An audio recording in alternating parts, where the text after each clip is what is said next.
Hello students, पिछले lecture में हमने बायो-सेवर्ट लॉ के बारे में पढ़ा था। बायो-सेवर्ट लॉ का जो फॉर्मूला निकल के आया था वो था dB = μ0/4π I D L sine theta upon r square. ये बायो-सेवर्ट लॉ का फॉर्मूला था।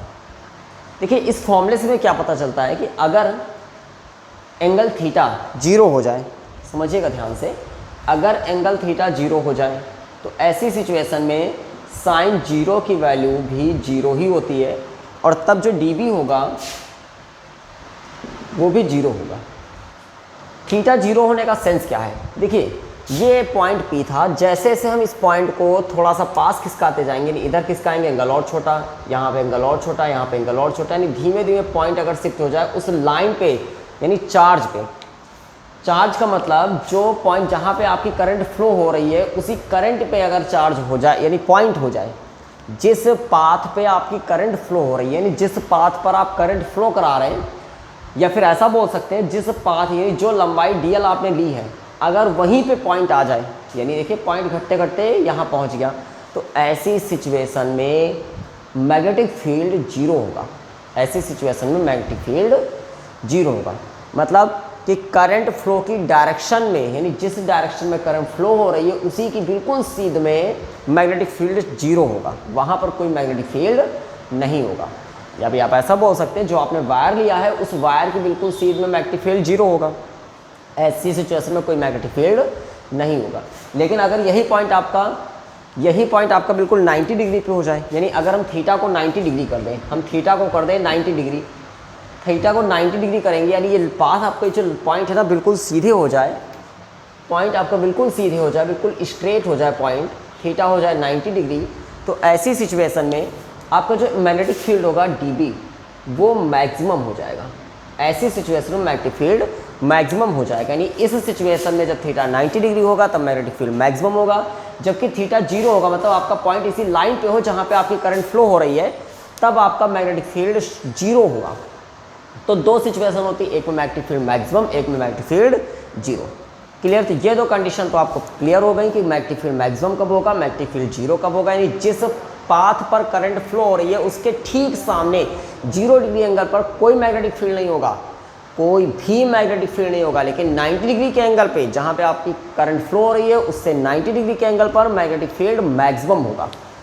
ठीक है, अभी जो मैग्नेटिक फील्ड आपने निकाला, इसकी डायरेक्शन कैसे निकालेंगे? μ0, अभी जो हमने फॉर्मूला पढ़ा था मैग्नेटिक फील्ड का, dB = μ0/4π I D L sine theta upon r square. Magnetic field का फॉर्मूला पढ़ा dB = μ0/4π IDL sine theta upon r square. इस फॉर्मूले में ये जो μ0 था ये कांस्टेंट था, इस फॉर्मूले में μ0 कांस्टेंट था। इस μ0 की वैल्यू कितनी होगी?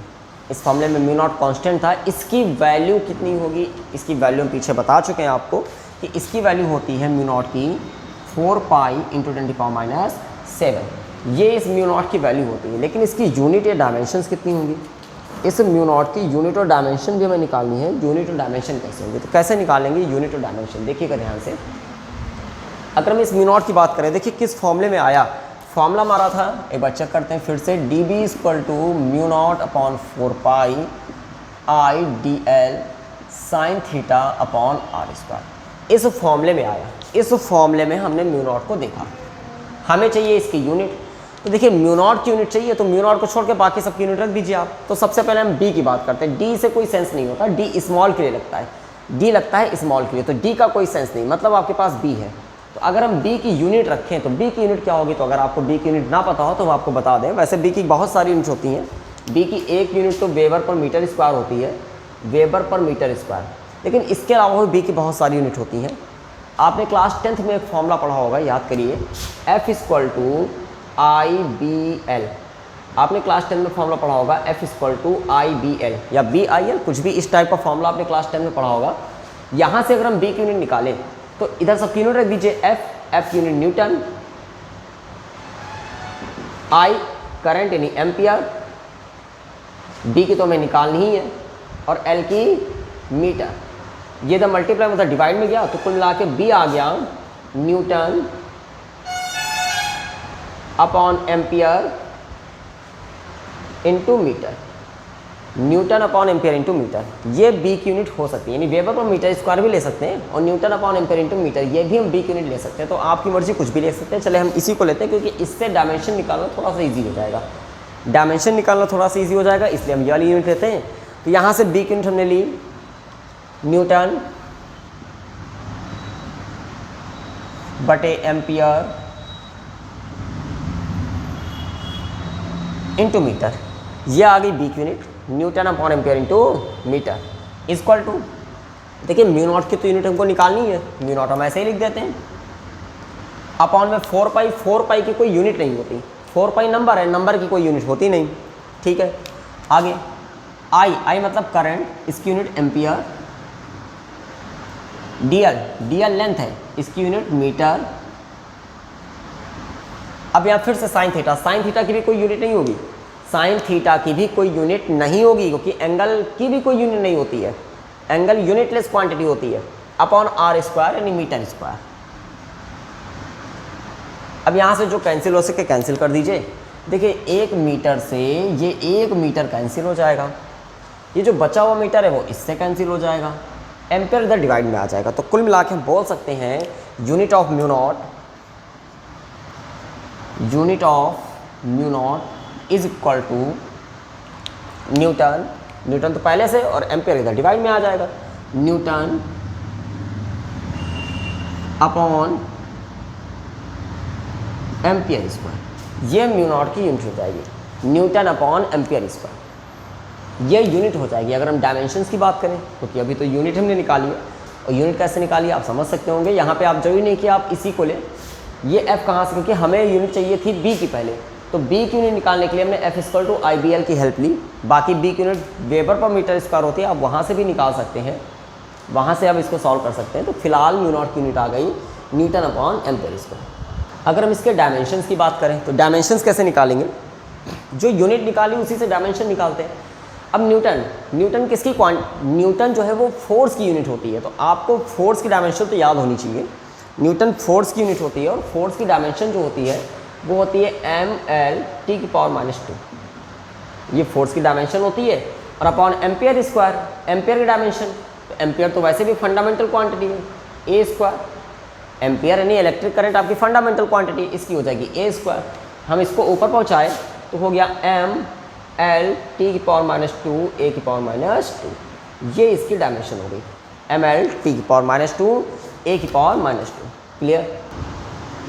अब हमें इनके रिलेशन पढ़ने, रिलेशन किसका, हमने 2 चीज़ें पढ़ी अभी, हमने थोड़ी देर पहले म्यू नॉट पढ़ा, यानी बायोट-सेवर्ट लॉ में हमने म्यू नॉट पढ़ा। म्यू नॉट क्या था हमने आपको कल एक्सप्लेन किया था पिछले लेक्चर में कि ये परमिबिलिटी होती है।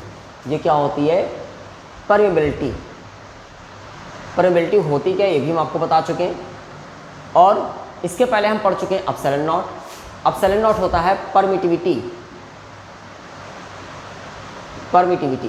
ये परमिटिविटी क्या होता है, ये दोनों चीज़ें हम आपको बता दें, दोनों का काम एक ही है, काम दोनों का एक ही। हम फिर से एक्सप्लेन कर देते हैं काम क्या है।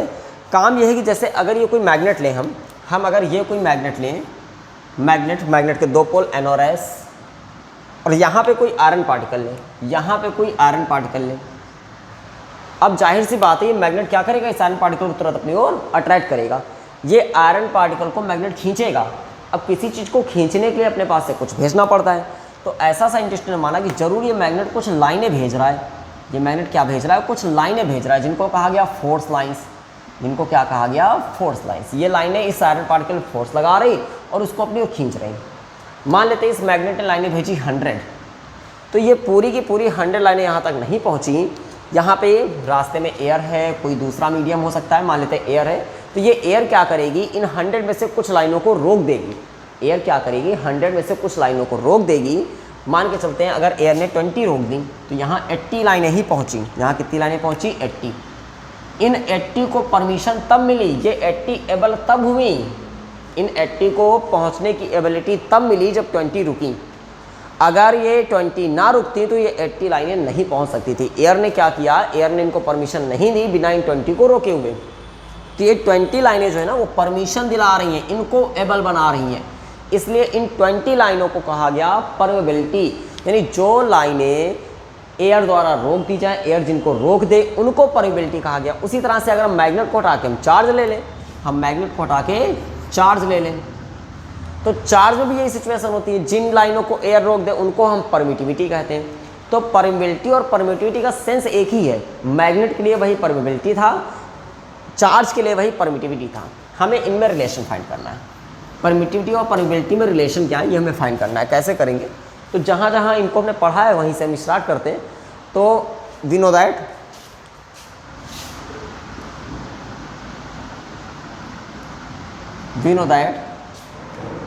हमने पढ़ रखा है कि जो म्यू नॉट की वैल्यू होती है, हमने पढ़ रखा है कि म्यू नॉट की वैल्यू होती है 4 पाई इंटू 10⁻⁻⁷। ये म्यू नॉट की वैल्यू होती है 4 पाई इंटू 10⁻⁷। और यूनिट भी अभी भी पढ़ी, यूनिट क्या होती है, Newton upon ampere square, Newton upon ampere square, ये इनकी यूनिट होती है। अच्छा, एप्सिलॉन नॉट ये परमिबिलिटी थी, म्यू नॉट, एप्सिलॉन नॉट हमने कहाँ पढ़ा, तो एप्सिलॉन नॉट पढ़ा था कूलॉम्स लॉ वाले फॉर्मूले में। याद करिए, कूलॉम्स लॉ वाले फॉर्मूले में क्या पढ़ा था कि 1/4 pi, we know that mu naught इतना होता है, and 1/4 pi epsilon naught, 1/4 pi epsilon naught की जो वैल्यू होती है वो होती है 9 इंटू 10⁻⁹। 1/4 पाई एप्सिलॉन नॉट की वैल्यू 9 इंटू 10⁻⁹ होती है। और इसकी यूनिट क्या होती है, newton metre square upon coulomb square, ये इसकी यूनिट होती है, newton metre square upon coulomb square. अब यहाँ से भी हमें क्या चाहिए, जैसे ऊपर से हमने म्यू नॉट निकाला था, यहाँ से हम एप्सिलॉन नॉट की वैल्यू निकालते हैं, यहाँ से एप्सिलॉन नॉट की वैल्यू निकालते हैं, क्या आएगी, तो पहले तो इसको उल्टा कर दीजिए, एप्सिलॉन नॉट ऊपर पहुँचाइए, तो एप्सिलॉन नॉट जो ऊपर जाएगा तो ये 4 पाई एप्सिलॉन नॉट पूरा ऊपर गया, 4 पाई एप्सिलॉन नॉट पूरा ऊपर गया। जब ये पूरा ऊपर गया तो सबके अपॉन में 1 होता है, ये ऊपर जाएगा तो आ जाएगा 1/9 इंटू 10⁻⁹। यूनिट भी चेंज हो गई, जब यूनिट चेंज होगी तो आएगा coulomb square, newton into metre square. तो यहाँ से एप्सिलॉन नॉट की वैल्यू हो जाएगी 4 पाई डिवाइड में आएगा 1/4 पाई इंटू 9 इंटू 10⁻⁹, और unit coulomb square upon newton into metre square. चले, हमने म्यू नॉट निकाल लिया, ये हमारा म्यू नॉट था, हमने एप्सिलॉन नॉट निकाल लिया, ये एप्सिलॉन नॉट आया। म्यू नॉट एप्सिलॉन नॉट दोनों मिल चुके हैं, दोनों का मल्टीप्लाई करा देते हैं, दोनों का मल्टीप्लाई करा देते हैं। Mu naught into epsilon not, हम जब इनका मल्टीप्लाई कराएंगे तो हमें क्या मिलेगा, 4 pi into 10⁻⁷ into 1/4 pi into 9 into 10⁻⁹। ये तो नंबर्स का मल्टीप्लाई हो गया, यूनिट्स का मल्टीप्लाई, तो newton upon ampere square into coulomb square upon newton into metre square. जहाँ से इसको सॉल्व करते हैं, 4 पाई से 4 पाई कैंसिल, ये आ गया आपका म्यू नॉट एप्सिलॉन नॉट, 4 पाई से 4 पाई कैंसिल, 10⁻⁷ को नीचे ले आइए तो 1/9 इंटू 10⁻16 हो जाएगा। 10⁻7 नीचे आएगा तो ये प्लस में हो जाएगा, 9 7 16, और यूनिट को अगर हम सॉल्व करें तो न्यूटन से न्यूटन कैंसिल हो जाएगा और बचेगा ऊपर कूलॉम स्क्वायर। कूलॉम को हम क्या लिख सकते हैं, कूलॉम की यूनिट होती है एम्पियर इंटू सेकेंड, कूलॉम की होती है एम्पियर इंटू सेकेंड, यानी कूलॉम स्क्वायर है तो ampere square into second square, क्योंकि एम्पियर क्या होती है, कूलॉम पर सेकेंड, तो कूलॉम को लिख सकते हैं एम्पियर इंटू सेकेंड, यानी कूलॉम की जगह हम लिख सकते हैं ampere square into second square. नीचे एम्पियर स्क्वायर हमारे पास पहले से था इंटू मीटर स्क्वायर, क्योंकि न्यूटन कैंसिल हो चुका है।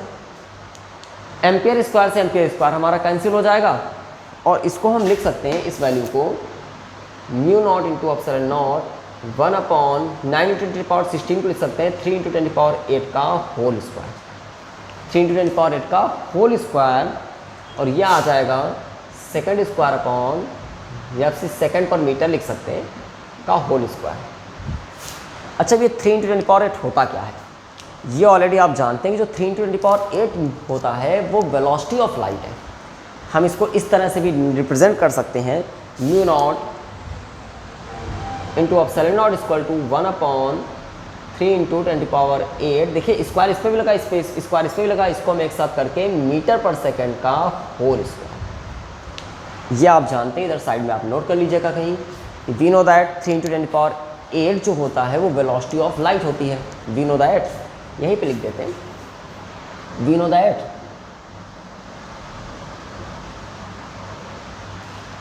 3 इंटू 10⁸ मीटर पर सेकेंड जो होती है वो वेलोसिटी ऑफ लाइट होती है। वेलोसिटी ऑफ लाइट हम इसको रिप्रेजेंट किससे करते हैं, लाइट की वेलोसिटी को। तो लाइट की वेलोसिटी को हम c से रिप्रेजेंट करते हैं, ये इसका सिंबल होता है। लाइट की वेलोसिटी को हम c से रिप्रेजेंट करते हैं, ये इसका सिंबल होता है। अब यहाँ पे अगर हम वैल्यू पुट करें तो हमारे पास फॉर्मूला क्या बन जाएगा, हमारे पास फॉर्मूला बन जाएगा mu naught into epsilon naught, mu naught into epsilon naught equal to 1/, अब ये तो c हो गया तो 1/c²। c स्क्वायर इधर आएगा तो c इक्वल टू हो जाएगा 1/√μ नॉट इंटू एप्सिलॉन।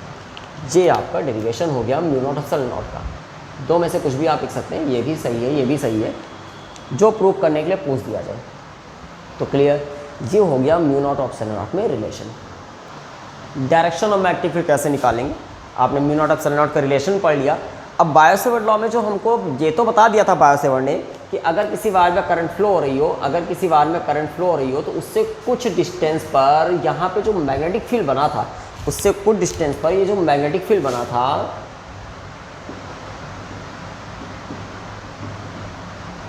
इसका मैग्नीट्यूड कितना था, इसका मैग्नीट्यूड कितना था, ये बायो-सेवर्ट ने बता दिया था कि किसी भी वायर में जब करंट फ्लो कराई जाती है तो उसके सराउंडिंग एरिया में मैग्नेटिक फील्ड बनता है। किसी भी वायर में जब करंट फ्लो कराई जाती है तो उसके सराउंडिंग एरिया में मैग्नेटिक फील्ड बनता है। जो मैग्नेटिक फील्ड उसके सराउंडिंग एरिया में बन रहा था उसका मैग्नीट्यूड कितना था वो तो बायो-सेवर्ट ने बता दिया। अब लेकिन उस मैग्नेटिक फील्ड की डायरेक्शन क्या होगी ये भी पता करना है। तो इसके लिए सबसे बेस्ट रूल होता है राइट हैंड पाम रूल। अब राइट हैंड पाम रूल समझने से पहले एक चीज़ आप और समझिए, मैग्नेटिक फील्ड जो है ना वो वेक्टर क्वांटिटी है। आपने फॉर्मूला पढ़ा अभी, हमने आपको बायो-सेवर्ट का वेक्टर फॉर्म पढ़ाया था, हमने आपको बायो-सेवर्ट लॉ का वेक्टर फॉर्म पढ़ाया था, जो कि ये निकला था dB equal to mu naught upon 4π I dl vector dl cross vector r upon r3। अब ये भी वेक्टर क्वांटिटी थी। अगर हम बाकी सबको भूल जाए तो हम देख रहे हैं कि ये वेक्टर क्वांटिटी, ये वेक्टर क्वांटिटी, इनका क्रॉस प्रोडक्ट हुआ तब हमको मिला मैग्नेटिक फील्ड। दो वेक्टर क्वांटिटी का क्रॉस प्रोडक्ट है, ये याद रखिएगा, डॉट नहीं, क्रॉस प्रोडक्ट है, तब हमको मिला मैग्नेटिक फील्ड। और मैग्नेटिक फील्ड भी एक वेक्टर क्वांटिटी ही है। अच्छा, ऐसा क्लास 11 में आप पढ़ चुके हैं कि जब हम दो वेक्टर्स का मल्टीप्लाई कराएं, वेक्टर इंटू वेक्टर, और रिजल्टेंट भी हमको वेक्टर क्वांटिटी ही मिले, दो वेक्टर्स का मल्टीप्लाई कराएं और रिजल्टेंट भी हमको वेक्टर क्वांटिटी मिले। अब अगर ये रिजल्टेंट भी वेक्टर है तो इसका मतलब इसके पास डायरेक्शन भी होगी, इसका मतलब इसके पास डायरेक्शन भी होगी। और इसकी डायरेक्शन होगी कैसी, तो याद रखिए, अगर दो वेक्टर्स का मल्टीप्लाई कराने पर रिजल्टेंट भी हमको वेक्टर मिले तो इसकी डायरेक्शन पहले वाले दोनों वेक्टर्स, अगर हम इनको ए और बी माने, इनको ए और बी माने, तो पहले वाले दोनों वेक्टर्स के परपेंडिकुलर होंगी। पहली बात तो क्रॉस प्रोडक्ट तभी पॉसिबल है जब ये दोनों वेक्टर एक दूसरे के परपेंडिकुलर हो। ये आप क्लास 11 में अच्छे से पढ़े होंगे, थोड़ा सा हम बता दे रहे हैं कि क्रॉस प्रोडक्ट यानी दो वेक्टरों का वेक्टर प्रोडक्ट तभी पॉसिबल है जब ये वेक्टर ए और वेक्टर बी एक दूसरे के परपेंडिकुलर हो। जैसे हमारे पास दो वेक्टर, एक वेक्टर ये, एक वेक्टर ये, अगर ये दोनों वेक्टर एक दूसरे के परपेंडिकुलर होंगे, यानी ऐसे, अगर ये दोनों वेक्टर एक दूसरे के परपेंडिकुलर होंगे तभी इनका क्रॉस प्रोडक्ट पॉसिबल है। अगर ये दोनों वेक्टर एक दूसरे के परपेंडिकुलर होंगे तभी इनका क्रॉस प्रोडक्ट पॉसिबल है। अगर ये एक दूसरे के परपेंडिकुलर नहीं होंगे तो इनका क्रॉस प्रोडक्ट पॉसिबल नहीं है। ये ए और बी एक दूसरे के परपेंडिकुलर होंगे तभी इनका क्रॉस प्रोडक्ट पॉसिबल है। अच्छा, जब इनका क्रॉस प्रोडक्ट करा दिया तो जो हमको रिजल्टेंट मिला उसकी डायरेक्शन क्या होगी, तो उसकी डायरेक्शन इन दोनों के परपेंडिकुलर होगी, यानी पहले वाले के भी, दूसरे वाले के भी और तीसरे वाले के भी, दोनों के परपेंडिकुलर होगी। ये याद रखिए, यानी जिन दो वेक्टर्स का मल्टीप्लाई करा रहे हैं रिजल्टेंट हमेशा उन दोनों के परपेंडिकुलर होता है। यानी अगर वेक्टर ए जो है वो एक्स एक्सिस पर है, अगर वेक्टर ए एक्स एक्सिस पे है, तो वेक्टर बी अगर वाई एक्सिस पे है, एक्स और वाई एक दूसरे के परपेंडिकुलर होते हैं, तो सिंपल सा है जो आपका वेक्टर आएगा रिजल्टेंट वो जेड एक्सिस पर ही होगा, क्योंकि जेड जो है वो एक्स और वाई दोनों के परपेंडिकुलर होता है। ठीक है, इतनी बात आपको क्लियर हुई। तो ये चीज़ तो हमें समझ में आई कि जो मैग्नेटिक फील्ड है वो एक वेक्टर क्वांटिटी है और उसकी डायरेक्शन परपेंडिकुलर होगी। किसके परपेंडिकुलर? डीएल और आर दोनों के परपेंडिकुलर। डीएल की डायरेक्शन और आर की डायरेक्शन के परपेंडिकुलर होगी। ठीक है, अब मैग्नेटिक फील्ड डायरेक्शन परपेंडिकुलर तो होगी, लेकिन मैग्नेटिक फील्ड दो तरह का होता है, परपेंडिकुलर इनवर्ड, परपेंडिकुलर आउटवर्ड। यानी दो तरह से मैग्नेटिक फील्ड को हम रिप्रेजेंट करते हैं। पहला परपेंडिकुलर इनवर्ड और दूसरा परपेंडिकुलर आउटवर्ड। अब इनका सेंस क्या है? परपेंडिकुलर इनवर्ड कैसे रिप्रेजेंट करेंगे? एक सिंबल भी दिया गया। मैग्नेटिक फील्ड दो तरह का होता है, क्योंकि परपेंडिकुलर होगा, या तो परपेंडिकुलर अंदर की तरफ होगा या तो परपेंडिकुलर बाहर की तरफ होगा। यानी जो भी सरफेस आप ले रहे हो ना, उस सरफेस पे या तो अंदर की तरफ परपेंडिकुलर होगा या तो उस सरफेस पे बाहर की तरफ परपेंडिकुलर होगा। तो जो भी वेक्टर आप ले रहे हो वो परपेंडिकुलर इनवर्ड है या आउटवर्ड, और दोनों को एक अलग सिंबल से रिप्रेजेंट किया गया। सिंबल क्या होता है? तो आप जानते हैं कि वेक्टर को रिप्रेजेंट करने के लिए हम लोग यूज करते हैं एरो। वेक्टर को रिप्रेजेंट करने के लिए किसको यूज करते हैं? एरो के साइन को। अब अगर हम इस एरो के साइन को थोड़ा ध्यान से समझें, एरो का मतलब आप कह सकते हैं नॉर्मली जो एरो जैसे हम लोग देखते हैं तीर या बाण, उसमें क्या होता है कि आगे को एक पॉइंटर जैसा बना दिया जाता है, नुकीला, और इसको थोड़ा सा डिजाइन स्टाइलिश बनाने के लिए पीछे कुछ ऐसा क्रॉस टाइप बना देते हैं ताकि आसानी से फंस सके। पीछे कुछ ऐसा क्रॉस टाइप बना देते हैं, यानी कुछ ऐसे। ठीक है, पीछे हम ये क्रॉस टाइप बना देते हैं ताकि आसानी से फंस सके। ऐसा एरो बना दिए। आगे का क्या होता है? आगे का जो होता है ये पॉइंटर जैसा होता है, बिल्कुल एक पॉइंट से अटैच करें। पीछे ऐसा क्रॉस जैसा बना सकते हैं ताकि जो भी हम जिस भी धनुष में फंसा रहे हो उसमें आसानी से फंस सके। ठीक है, अगर हम इस एरो को समझे ध्यान से, मान के चलिए थोड़ी देर के लिए ये पेन एरो है। अगर ये पेन हमारी तरफ आ रहा होगा, समझो अगर ये पेन आपकी तरफ जा रहा है तो आपको कौन सा हिस्सा दिखाई देगा? पॉइंटर। ये कैसे आ रहा है? बाहर निकलता हुआ। जब आउटवर्ड होगा तो आपको दिखाई देगा पॉइंटर। तो यानी जब मैग्नेटिक फील्ड आउटवर्ड होगा तो हम बनाएंगे क्या? हम बनाएंगे हमको सिर्फ पॉइंट दिखाई दिया, क्योंकि अगर ये एरो हमारी तरफ आ रहा होगा, आप समझिए अगर ये एरो हमारी तरफ आ रहा है तो हमको इसका पीछे वाला हिस्सा थोड़ी नहीं दिखाई देगा, हमें इसका पॉइंटर दिखाई देगा। ये यानी ये सिर्फ पॉइंटर दिखाई देगा। तो मैग्नेटिक फील्ड आउटवर्ड की सिचुएशन में हम केवल ये पॉइंट बनाते हैं, एक राउंड के अंदर पॉइंट दिखा दिए। ये हमको ये दिखा रहा है कि हमारी तरफ आ रहा है, आउटवर्ड बाहर की तरफ आ रहा है। लेकिन अगर यही एरो अंदर जा रहा होगा तो हमें इसका पीछे का हिस्सा दिखाई देगा, जो कि कैसा है? क्रॉस जैसा। अगर यही अंदर जा रहा होगा तो हमें इसके पीछे का हिस्सा दिखाई देगा जो कि क्रॉस जैसा है। तब मैग्नेटिक फील्ड हम इनवर्ड के लिए क्या बनाएंगे? क्रॉस का सिंबल बनाएंगे। मैग्नेटिक फील्ड इनवर्ड क्रॉस का symbol, magnetic field outward point का सिंबल। ये सिंबल याद करने का सिर्फ तरीका है। हमने जो आपको एरो का साइन बनाया, उम्मीद है आपको समझ में आया होगा। अब मैग्नेटिक फील्ड निकालते हैं कैसे? Direction right hand palm rule को समझिए, बहुत ईजी है राइट हैंड पाम रूल। हमें करना क्या होता है? राइट हैंड, हमें अपने राइट हैंड को इस तरह से स्ट्रेच करना होता है। देखिए इसमें ये फिंगर्स हैं और ये थंब है हमारा, ये फिंगर्स ये थंब। हमें करना क्या है? हमें अपने थंब को, जैसे मान के चले बायो सेवर ने ये तो किया था, ये बार लिया था, इसमें करंट फ्लो हो रही थी, आर डिस्टेंस में मैग्नेटिक फील्ड निकालना था। तो हमें अपने थंब को करंट की डायरेक्शन में रखना है। करंट कहाँ फ्लो हो रही है? हमें अपने थंब को कहाँ रखना है? करंट डायरेक्शन में। फिंगर्स को रखना है आर पे, यानी जो डिस्टेंस है, यानी अपने थंब को फिर समझिए, थंब को रखना करंट डायरेक्शन में, फिंगर्स को रखना है डिस्टेंस आर की तरफ, और फिंगर्स को मोड़ दीजिए। फिंगर्स मोड़ते ही अंदर की तरफ गई या बाहर की तरफ? सिंपल सा है, अंदर की तरफ। देखिए फिंगर अंदर की तरफ जाएंगे, इसका मतलब यहाँ पे मैग्नेटिक फील्ड इनवर्ड होगा। यहाँ का मैग्नेटिक फील्ड कैसा होगा? इनवर्ड। यहाँ पे मैग्नेटिक फील्ड इनवर्ड होगा, जिसका सिंबल इनवर्ड कैसा था? क्रॉस, यानी इनवर्ड होगा मैग्नेटिक फील्ड। यहाँ पर मैग्नेटिक फील्ड इनवर्ड होगा, परपेंडिकुलर इनवर्ड। अच्छा यही पॉइंट अगर इधर होता, यही पॉइंट अगर इधर होता, पॉइंट इधर है, अब हमसे पूछ रहा बताइए मैग्नेटिक फील्ड किधर होगा? तो फिर से थंब को कहाँ रखना है? करंट डायरेक्शन में, और फिंगर्स को रखना है इस पॉइंट की तरफ। फिंगर्स को रखना है पॉइंट की तरफ, यानी ऐसा। थंब को रख दिया करंट डायरेक्शन में, फिंगर्स को रख दिया पॉइंट की तरफ। फिंगर्स को मोड़िए, फिंगर बाहर की तरफ आई, इसका मतलब यहाँ का मैग्नेटिक फील्ड जो होगा बाहर की तरफ, मतलब आउटवर्ड। आउटवर्ड के लिए ये वाला सिंबल मैग्नेटिक फील्ड हो गया आउटवर्ड। कैसा भी बना लो, हमारे पास ये एक वायर है जिसमें करंट इधर फ्लो हो रही है, जिसमें करंट इधर फ्लो हो रही है, ठीक है, ये इसमें करंट फ्लो हो रही है। आपको पॉइंट यहाँ दे दिया गया, आपको पॉइंट यहाँ दे दिया गया, कह रहा बताइए मैग्नेटिक फील्ड कितना होगा? तो आप अपने थंब को रखिए थंब को कहाँ रखना है, करेंट डायरेक्शन में, थंब को रख दिया करेंट डायरेक्शन में, फिंगर्स को पॉइंट की तरफ, मतलब ऐसा कुछ, यानी देखिए ये करंट डायरेक्शन जाएगी, फिंगर पॉइंट की तरफ ऊपर जाएगी, अब मोड़ दीजिए यानी बाहर की तरफ, अब हाथ उतना नहीं मोड़ पॉसिबल है तो बाहर की तरफ आ जाएगा, इसका मतलब यहाँ पे मैग्नेटिक फील्ड आउटवर्ड, बाहर की तरफ। लेकिन अगर पॉइंट हमारा यहाँ होता तो थंब को करंट डायरेक्शन में, फिंगर्स को पॉइंट की तरफ मोड़ दीजिए तो अंदर की तरफ, अंदर के लिए क्रॉस के साथ। तो इस तरह से हम मैग्नेटिक फील्ड के डायरेक्शन को फाइंड करते हैं, इस तरह से हम मैग्नेटिक फील्ड, ये राइट हैंड पाम रूल था, इस तरह से राइट हैंड पाम रूल के हेल्प से हम मैग्नेटिक फील्ड के डायरेक्शन को फाइंड करते हैं। राइट हैंड पाम रूल होगा क्या बेटा, right hand palm rule, if we stretch our right hand, if we stretch our right hand palm such that the thumb points in the direction of the current I and the fingers towards the point P at which the direction of magnetic field is to determined, then the perpendicular drawn from the palm will give the direction of B।